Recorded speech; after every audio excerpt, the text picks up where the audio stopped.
This happened to me just a few weeks ago, and it hasn't left my memory since. I'm 20 years old and just moved into a small apartment complex a few miles from my parents' house.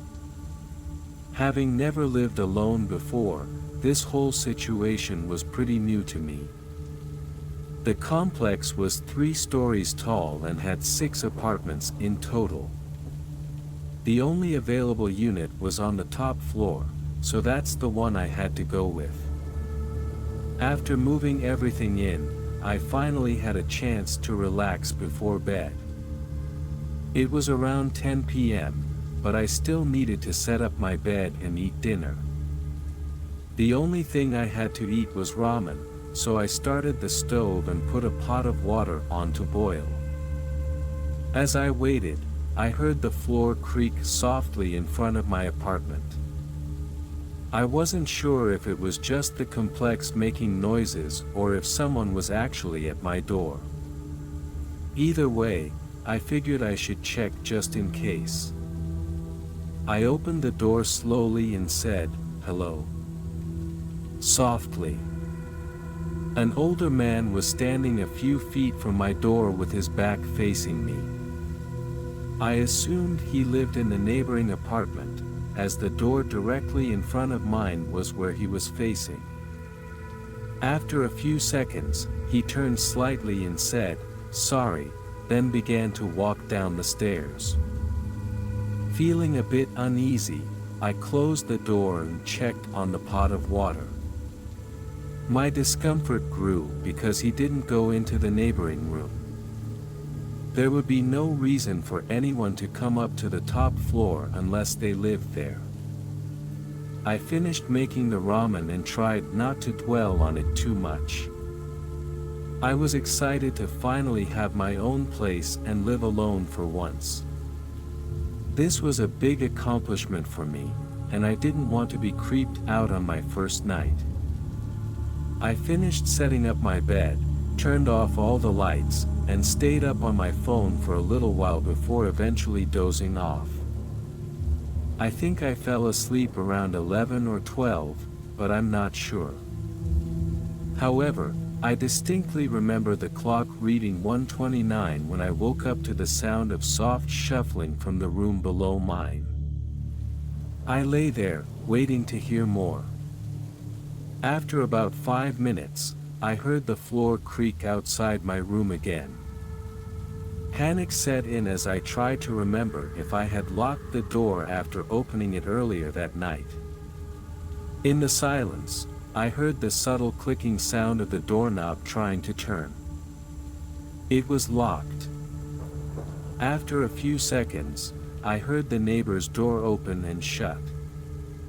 Relieved, I got out of bed and quickly double-checked to make sure my front door was locked, then went back to bed. I figured the old man had just gotten confused about which door was his. In the morning, a loud knock at my door startled me. 2 police officers greeted me and asked if I had experienced anything unusual last night or if anything was missing. Apparently, a man had robbed 2 apartments the previous night, both having forgotten to lock their doors. I told the officers everything, and they thanked me and walked back downstairs. I'm not sure if they found the man or not, but nothing has happened since. Just thinking about the whole situation makes me really uneasy. I can't help but wonder what would have happened if I had forgotten to lock the door that night.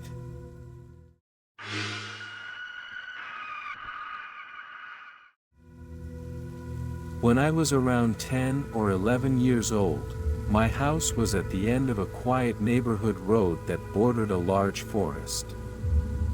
I often played games and went for walks with my friends in the woods behind my house. Of all the forests I've seen, this one was the densest. The trees were so close together that it was hard to walk side by side with a friend without constantly moving behind or in front to pass between them. One Friday night, I invited my best friend over since there was no school the next day. By the time he arrived, the sun was setting, but we still wanted to hang out in the woods before it got too dark. We grabbed some heavy flashlights, just in case, and headed into the trees. We walked for about 10 or 15 minutes before finding a fallen tree to sit on and talk. This was one of our favorite things to do, just sit in the woods and chat about whatever came to mind. We got so lost in conversation that when I finally looked up, the forest was almost completely dark. Initially, we weren't too nervous since we knew our way around the forest. We figured we'd head back before it got pitch black. We turned on our flashlights and started walking. I will admit, I was definitely a little creeped out. It was almost completely silent except for the crunch of leaves under our feet, and we could only see a few feet ahead due to the dense trees. After a couple of minutes, we suddenly stopped. We both heard the distinct sound of someone walking slowly through the leaves just ahead of us, behind some trees about 15 to 20 feet away. I couldn't stop wondering why anyone would be walking alone in the woods at this time of night. We tried to stay calm, but just as we thought the person was moving away, the footsteps stopped. We froze, looking at each other in fear and confusion. Everything seemed to become completely silent. Suddenly, I had a rush of panic, feeling like I was in immediate danger. Almost a split second later, I heard leaves crunching just a few feet behind us. My instincts kicked in, and I took off running toward my house. As I ran, my shoulders constantly bumped into trees, making it hard to navigate with barely any light. I heard footsteps behind me and hoped it was my friend, but I was too scared to look back. After about 30 seconds of running, I heard the footsteps veer sharply to the right and fade into the distance. This terrified me even more, making me wonder if those footsteps weren't my friend's and if he was in trouble. Eventually, I made it to my backyard and dashed into my house through the back door, out of breath. I peeked through the windows, hoping to see my friend. After a few minutes, I started to worry. My parents came downstairs, alarmed by the panicked look on my face. As I was explaining everything to them, the doorbell rang. My dad nervously cracked open the front door, and my friend immediately pushed it open and ran inside. He said that after I ran, he froze in place, unsure of what to do. He heard 2 sets of footsteps following me and, after a few minutes, decided to run towards my house as well. My parents called the police to report the incident, but nothing ever came of it. My friend and I still talk about it, coming up with new theories about what really happened that night. Part of me wishes I had looked back to see who was chasing me, but in such a dense forest, I wouldn't have made it 5 steps before running into a tree. That night remains the most terrifying experience I've ever had, and ever since, I always feel uneasy around the forest at night.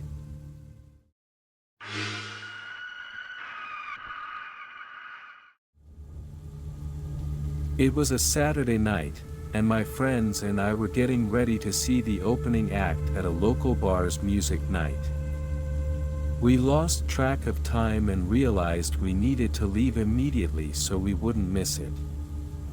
I quickly gathered my wallet and keys, and we rushed out of the house and got into my car. Luckily, we arrived at the bar just in time to see the show. After a few drinks, I patted my pockets and realized I couldn't feel my phone. I checked every pocket and asked all my friends if they had seen it, but it didn't turn up. They helped me search the bar, looking around all the tables and areas we had been, but eventually, we gave up and tried calling it from one of my friends' phones. After 2 rings, someone answered. "Hello," I said. They didn't speak, but we could hear them breathing on the other line. After a few seconds, I started to speak again, but they immediately hung up. Frustrated, I figured I'd deal with it tomorrow since it was late and there wasn't much I could do about it at the moment. About an hour later, we left the bar. I dropped my friends off at their homes and started heading back to mine. During the drive, I replayed the evening in my mind, trying to remember the last time I had my phone.